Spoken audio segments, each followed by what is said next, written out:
और शहीद का दर्जा राम बाबू के बारे में कह रहे हैं कि वो डांट ले जा रहे थे। अरे वार पीरियड में कोई भी करता था। अगर हमारे फौज का कोई जूता भी सीधा था मारा गया हो तो वो शहीद है। शहीद की कल्पना क्या, दुश्मन की गोली से मारा जाए तब सही, दुश्मन का मुकाबला करने के लिए अगर कोई पहाड़ में दब जाए वो शहीद नहीं है। ये सारे लोग शहीद हैं, ये सारे लोगों का बलिदान हुआ है। इन लोगों के नाम से वीर चक्र भी दिया जाए मरणोपरांत। और ये हम लोग का भारत और पाकिस्तान के बीच जो जंग जैसी स्थिति थी, अघोषित युद्ध थी, वो आपने देखा। ऑपरेशन सिंदूर भारत ने चलाया और उसके बाद कई भारत के सैनिक जो हैं वो इस युद्ध में मारे भी गए, कई घायल भी हुए हैं। लेकिन अब इस पर राजनीति भी शुरू हुई है। AIMIM के द्वारा ये आरोप लगाया जाने लगा है सरकार के ऊपर कि जो लोग इस युद्ध की स्थिति में मारे गए उन्हें शहीद का दर्जा नहीं दिया जा रहा। साथ ही छपरा की घटना पर मॉब लिंचिंग का आरोप लगा रहे हैं AIM के बिहार प्रदेश के अध्यक्ष अख्तरुल ईमान। पूरे मामले को लेकर उनकी जानकारी को सुन लीजिए। मैं अख्तरुल ईमान, जनाब Adil Hasan advocate, youth president और नेशनल स्पोर्ट्समैन भाई रंजीत राणा साहब, स्टेट सेक्रेटरी MIM यहाँ पर मौजूद। प्रेस के बंधु, हमने असल आप लोगों को आज दावत इस बात के लिए दी है कि नीतीश कुमार जी जो आपने वादा किया था कि हम कम्युनिज्म को, करप्शन को और क्राइम को बढ़ने नहीं देंगे, लेकिन नीतीश कुमार के राज में आज क्राइम बेइंतहा माने आसमान पर पहुंचा हुआ है। करप्शन की तो गंगा बह रही है। अभी हालिया घटना है, इस किस्म की घटनाएं बीजेपी शासित राज्यों में अक़लियतों को डराने और धमकाने के लिए मुसलमानों को और मुसलमानों की गर्दन कटवा कर कहीं न कहीं से कम्युनल वोट को एकजुट करने के लिए बीजेपी के राज्य में होती है। लेकिन अभी की घटना है 3 दिन पहले की, जो अभी जाकिर कुरैशी की निर्मम हत्या कर दी गई है वो छपरा में, और वो हत्या कर दी गई है 8-10 की भीड़ में। और जो जकीला नौजवान है और ये समझकर कि मुसलमान है बदन उठा के फिरता है, इसी बात पर उसकी निर्मम हत्या कर दी गई, मॉब लिंचिंग कर दी गई। और अफसोस इस बात का है कि उसके यहाँ जिनके यहाँ मॉब लिंचिंग हुई, कोई जिम्मेदार अक़लियती उमूर के वजीर गए, मगरमच्छ के आंसू बहाकर आ गए। लेकिन मैं बिहार सरकार से पूछना चाहता हूं, जब नया BNS में ये प्रावधान लाया गया है 103(2) लगेगा उस पर, जहां 5 आदमी से अधिक अगर किसी की को घेर कर मारता है, उसके जात और मजहब या दूसरी शनाख्त की बुनियाद पर उसको मारा जाता है, वो मॉब लिंचिंग के जुमले में आता है। लेकिन वहां के SP ने हुकूमत के दबाव में या सरपसंदों का साथ देकर वहां पर 103(1) लगाया है, जो आमतौर पर मर्डर का केस है। 103(2) की धारा उस पर लगाई नहीं गई है। हमारा सबसे पहले मुतालबा ये है कि वहां चूंकि भीड़ ने मारा है और उसका वहां का बाकायदा वीडियो फुटेज है जो पुलिस वालों को भेजा गया है, उसमें 7-8 नौजवान हैं जो बांध कर इसको पीट रहे हैं। उसके बावजूद भी 103(2) का धारा उस पर नहीं लगाया जाना, ये कहीं न कहीं से सरकारी तौर पर मॉब लिंचर्स को कहीं न कहीं सपोर्ट करना है और अक़लियती के लोगों को दबाना है। हम लोग का मुतालबा ये है 103(2) की धारा उस पर लगाई जाए, 50 लाख रुपए का मुआवजा उसके परिवार को दिया जाए, और जिन लोगों ने उसकी मॉब लिंचिंग की है उनको सजाए मौत दी जाए। और फौरी तौर पर वहाँ मामला ये है कि वजीर आला को जाना चाहिए। अरे वजीर आला, आपने कहा था मुख्यमंत्री जी, यह आपके कैरेक्टर की बुनियाद है कि आपने क्राइम को, कंट्रोल को, कम्युनिज्म को बढ़ने नहीं देंगे। ये कम्युनिज्म भी है और ये बड़ा क्राइम है, और आप वहां तक अभी तक नहीं गए। आपका बड़ा पुलिस का ऑफिसर स्टेट लेवल का वहां पर कोई नहीं गया, और उल्टे वहां के चंद नौजवानों ने गांव मोहल्ले के, उनका नाम पता नहीं कौन लोगों ने सड़कों पे टायर जला दिया, तो उसकी बुनियाद पर आपने उन लोगों पर मुकदमा करके प्रशासन के लोग, उनको अनुमंडल पदाधिकारी उन लोगों को धमका रहे हैं। ये कहां से हो गया कि जिनके घर में कत्ल हुआ उन्हीं को धमकाने का काम कर रहे हैं? ये मामला ये है। दूसरा मामला ये है कि अपोजिशन का लीडर जिनका वो गृह जिला है गोया, भले ही लालू जी गोपालगंज के हों, लेकिन लालू प्रसाद यादव जी का पूरा राजनीतिक सफर को जो तवानाई मिली है वो छपरा से मिली है।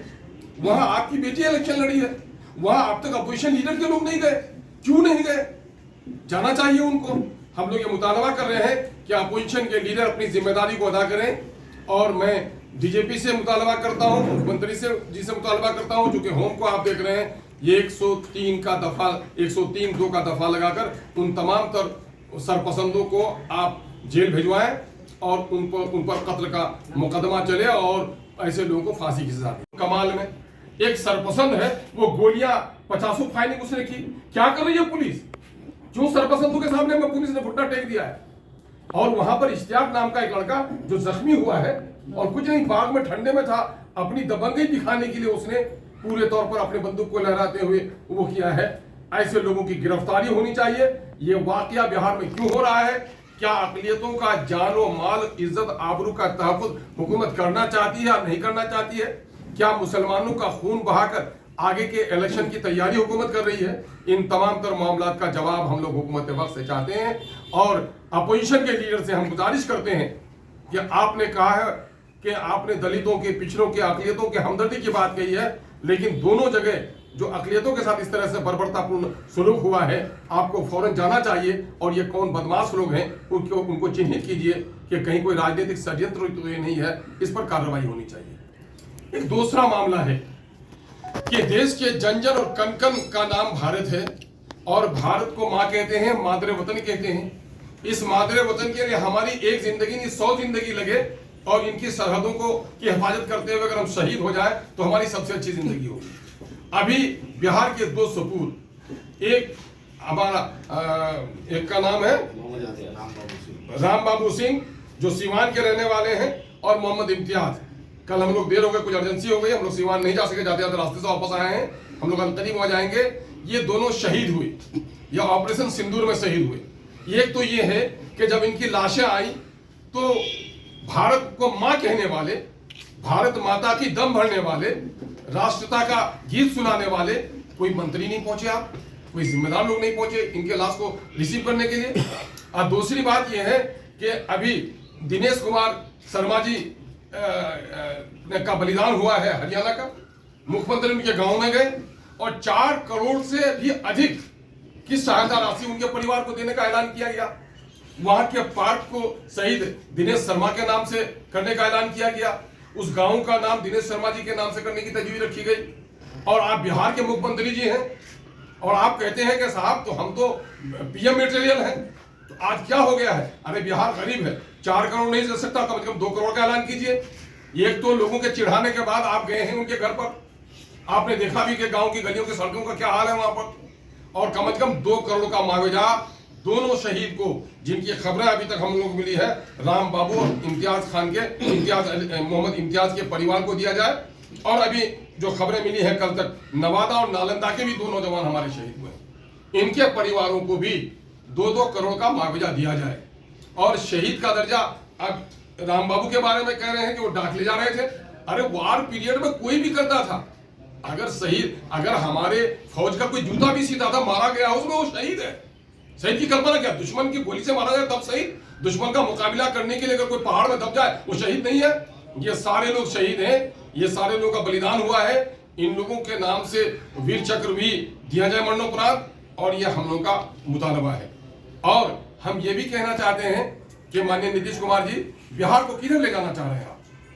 बिहार में आज मीडिया के जरिए से मुसलमानों के खिलाफ, उनके मजहब के खिलाफ मीडिया के जरिए से, खासकर सोशल मीडिया के जरिए से अभद्र किस्म की टिप्पणियां की जा रही हैं। और आपका साइबर सेल कहां हो गया है, इससे कम्युनल हेट्रेड बढ़ रहा है। और इसी का नतीजा है जो कुछ अभी हमको देखने के लिए आया है छपरा में, जो कुछ देखने के लिए आया साहपुर कमाल बेगूसराय में। ऐसे लोगों पर आपकी पुलिस कोई कार्रवाई नहीं करती। माइनॉरिटी का कोई नौजवान से अगर गलती हो जाए तो फौरन पुलिस उसका पीछा कर लेती है, लेकिन माइनॉरिटी, अदर देन माइनॉरिटी के लोग अगर इस तरह का करते हैं तो आखिर उस पर क्यों कार्रवाई नहीं होती है? मैं माइनॉरिटी नॉन माइनॉरिटी की बात नहीं करता, मैं इस देश में रहने वाला हर नागरिक समान है। सब जहर पिएगा तो सब मरेगा, आग में हाथ डालेगा तो सबके हाथ जलेंगे। तो कानून का व्यवहार भी सबके साथ एक होना चाहिए।